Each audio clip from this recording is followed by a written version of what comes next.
Bapa, Putra dan Kudus. Amin.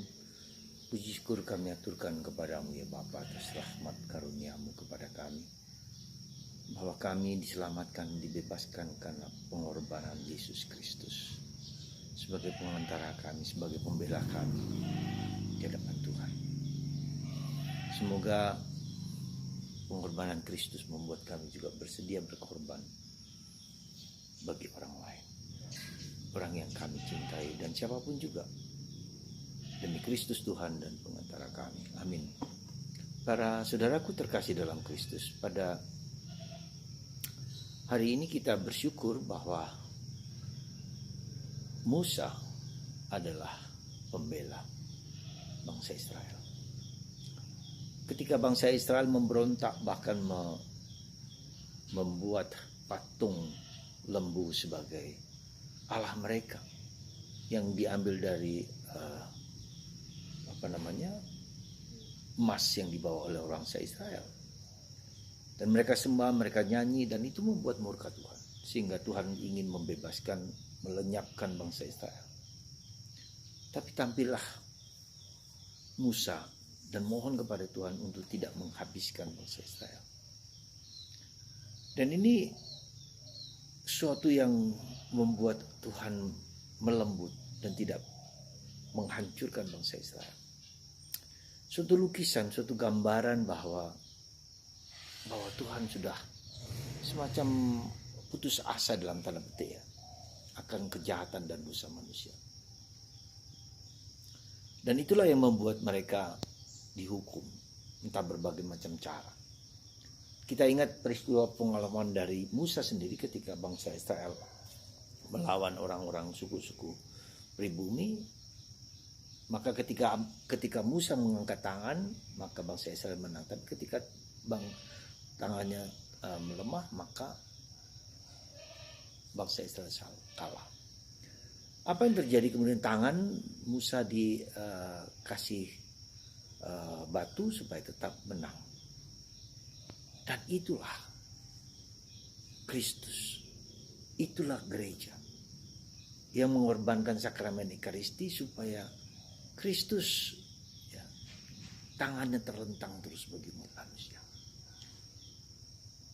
Bunda Maria pernah mengatakan dalam penampakan di Fatima bahwa tangan putraku sudah begitu letih karena dosa-dosa manusia.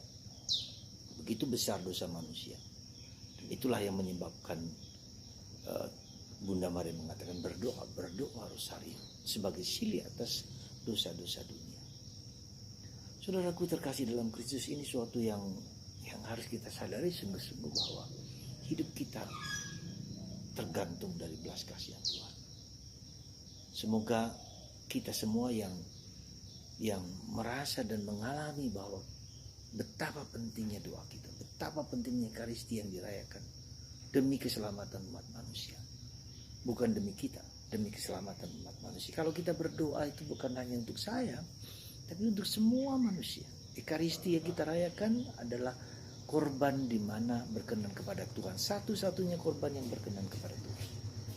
Maka mari saudaraku terkasih dalam Kristus, kita menyadari dan bersyukur dan sungguh-sungguh